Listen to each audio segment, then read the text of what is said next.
In 2004, Disney released the animated movie The Incredibles, back when the studio was still respected. The movie was written and directed by Brad Bird, who had gained quite a bit of notoriety in the industry for having directed and written The Iron Giant years earlier.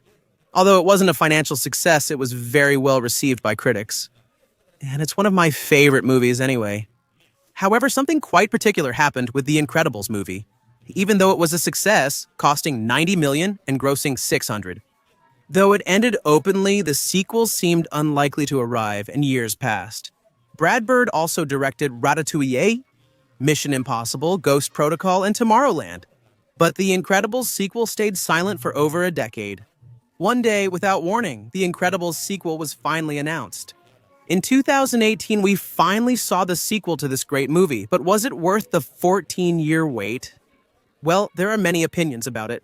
Many people say that the movie completely met their expectations, while others claim that the plot of the second part was nowhere near as good as the original.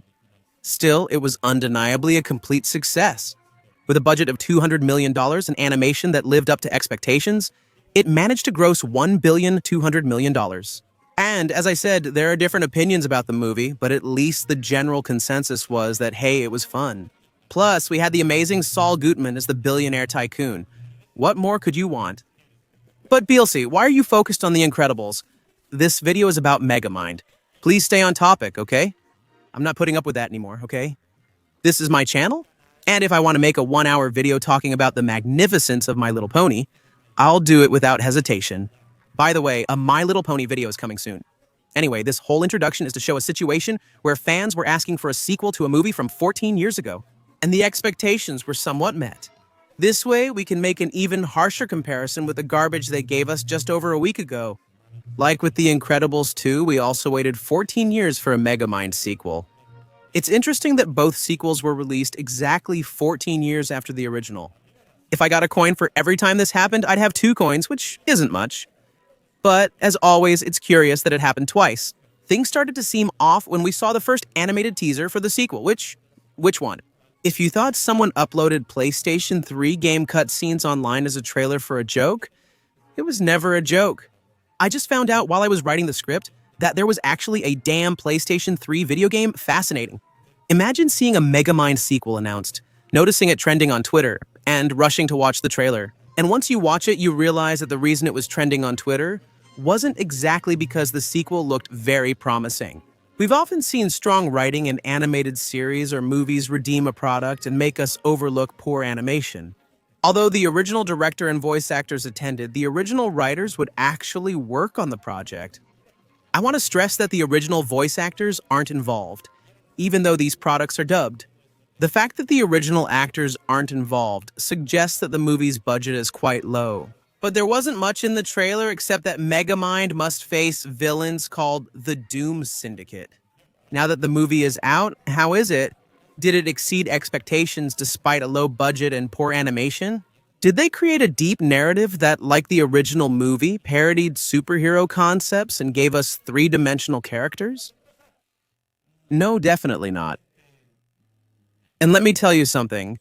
If you, my dear audience, whose skin tone is slightly similar to the character Enrico Pucci from JoJo's Bizarre Adventure Part 6, Stone Ocean, if you thought that the PlayStation 2 animation was going to be the biggest problem with this thing, you were very wrong. All this garbage starts with the DreamWorks logo, which it doesn't even have anymore. The kid is just dumb, fishing in the clouds. Who knows why? Called Minion or Servile in Latin America. In English, this character is simply called Minion. Some DreamWorks executive probably thought having a character with the same name wasn't a good idea, like certain yellow characters that have become extremely popular recently. So instead of being called Espiro, they named him Compa. Actually, they called him Compa in the Latin version and Chum in the American one. I have no damn idea what he's called in the Spanish version because the only version I could find to watch the movie was the Latin one. I won't pay for a streaming service just to watch this crap. Also, another thing. Who the hell thought of putting the Megamind sequel on a streaming service that barely anyone in Pistolandia knows about? Also, who thought of naming a streaming service Peacock? It sounds like a damn joke. Request doesn't matter, and we'll just wait for him to forget it. Which is pretty strange, since in the original movie we had an entire section focused on how the relationship between these two was falling apart. At that moment, Esbiro didn't want his boss to be a hero. This led to an introspective arc where they ultimately accept each other as they are. Because Esbiro himself admits that his only priority in life has been to take care of his master, which is also pretty strange. Now they say he wants to be seen as a henchman, not a slave. But at the beginning of the first movie, it's made very clear to us that Megamind didn't have any friends, and that the only social interaction he had was with Esbiro himself. Either Megamind grew to look down on his companion over time, or it was just the writers. Did they forget they already had a story arc where these two fought and reconciled? But anyway, I assure you, this won't be the first or the last time this movie seems like it was written by rats, an artificial intelligence, and 4 beers. The thing is, Roxanne was in that same place, who doesn't seem to understand the situation very well, but Megamind explains it to her pretty quickly. He actually founded the Doom Syndicate and told his partners to wait for the signal. So, I have to ask myself, isn't it? Wasn't the whole point of the original movie to emphasize that Megamind was a total outcast and that he was never loved in his entire life? And that Roxanne was the first person on the whole planet besides Minion to give him even the slightest interaction with another living being. He managed to survive. Although completely depressed, he decides to escape and hide forever. And that's how the Megamind movie ends. I hope you enjoyed it. Don't forget to like. I know it's not 2010 and you can already see how much video is left. This joke isn't funny. The protagonist just hides in his misery. But it turns out that all this time, that girl, whose name is Keiko, I don't know why her name hadn't been mentioned until now. But besides, dude quit his job. Yeah, he quit his stable job, with the possibility of future growth, just to go back and help his damn boss who treats him like a slave. Fascinating. Honestly, seeing this scene and recalling when these two separated in the original movie is like night and day. What a shitty movie, as I was saying. Reunited with Keiko as their new partner, the three begin planning to stop the Syndicate of Doom. It has an overly long montage, including one of shopping at the supermarket, thus ending this movie, once again ruining the legacy of the original. Now it turns out everything Megamind did in the past. It wasn't because of his intelligence or obsession to defeat Metro Man. He always had a teacher. Without one, he couldn't have accomplished anything, and who obviously was never mentioned or referenced in the original movie. And all of this is because this movie is just an extended pilot for the new Megamind series, which I have already watched in its entirety, and I can tell you it's absolute crap. In fact, it's so trash that I'm going to summarize it for you in this video as well. 2 for 1. If I save you from watching crap and you don't even give me a like, my God, I do everything for you. Ungrateful. So let's start with the summary of the series. Filler episode, filler episode, filler episode, filler episode, filler episode, filler episode. In episode 7, the floating brain regains his original body after collecting certain objects during the series. In episode 8, the brain frames Megamind as a hero, making the city see him as a threat. But there's no problem because Megamind has his best friend, super powerful, super heroic, who will help him defeat the threat. And that friend is none other than Metro Man. BLC just told me Metro Man shows up in the series. And we have another arc where he questions his own role as a superhero again. That's the thing, dear viewer.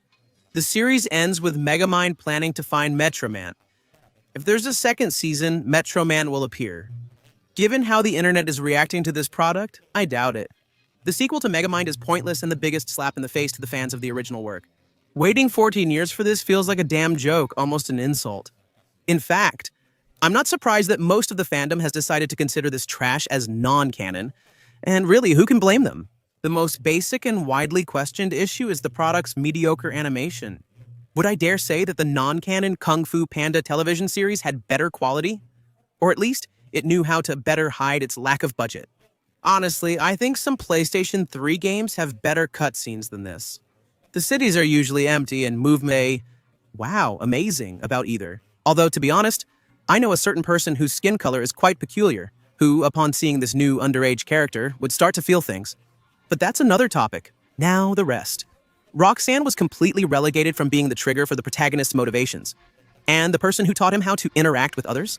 She went from that to a filler character, just another henchman, because the original movie literally started with a montage that described it perfectly. He was rejected by everyone, and even when he tried to be friendly or socialize, people still rejected him, or he ended up ruining things. He became a villain because, as he said, if he couldn't be good, he'd excel at being bad. So the movie establishes in the first few minutes that Megamind is a social outcast who found in evil a way to express himself. But in Belche, you don't get it. You're making a kid's movie. How can you expect them to handle something harder? So, are you saying we shouldn't just create a new franchise for kids to discover today? They decided to take a movie that came out 14 years ago and modernize it. So kids who weren't born when the original released just watch it without thinking twice. Damn, this is sad. It's sad because Megamind, when it came out in 2010, was already a perfect satire of the superhero genre, which was just starting to emerge. And to release a sequel with that level of writing? In 2024, superhero movies are declining more than ever. It would have been such a smart and amazing move, it could have turned out perfectly. Just imagine if they had done what they did with Puss in Boots. If they had taken that abandoned franchise from over 10 years ago and given it a sequel worthy of recognition, an animation could distinguish itself from the original by being bolder, though this one stands out for different reasons. Watching Puss in Boots 2 after the original, you clearly see a shift in the studio's mindset. The original aimed for hyper-realism, while the sequel fully embraced animation. They could have done something similar or better. Wonderful, but they've done the opposite. Because if there's something that billion-dollar studios love, it's making millions of dollars. Nobody wanted a Puss in Boots sequel, but everyone demanded a Megamind sequel, yet look at what we got instead. It would have been great to relive seeing the first movie 14 years ago, but this time with updated animation and a story that considered fans who grew up with the original.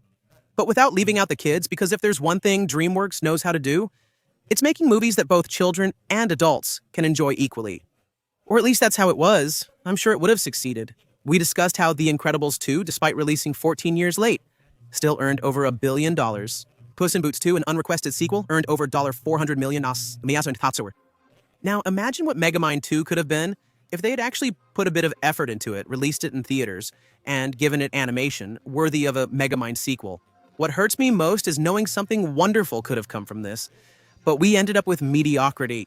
I doubt there will be a second season unless it's already planned or people watch out of curiosity, like with Velma. But considering that it's on a streaming service that nobody outside of Pistolalandia has ever heard of in their damn life, I doubt anyone will care. At least we'll always have that short film that came with the movie. All we can do now is hope Kung Fu Panda 4 is worthy. Honestly, I hope Puss in Boots 2 wasn't just a lucky break for the studio. Damn, and to think Puss in Boots 2. It was also directed by someone different from the original, and even written by different people. And even the damn Guillermo del Toro was involved in the first one and not in the second. Yet they still made that masterpiece. I wish I could say the same for Megamind 2. Anyway, I don't know. Good afternoon.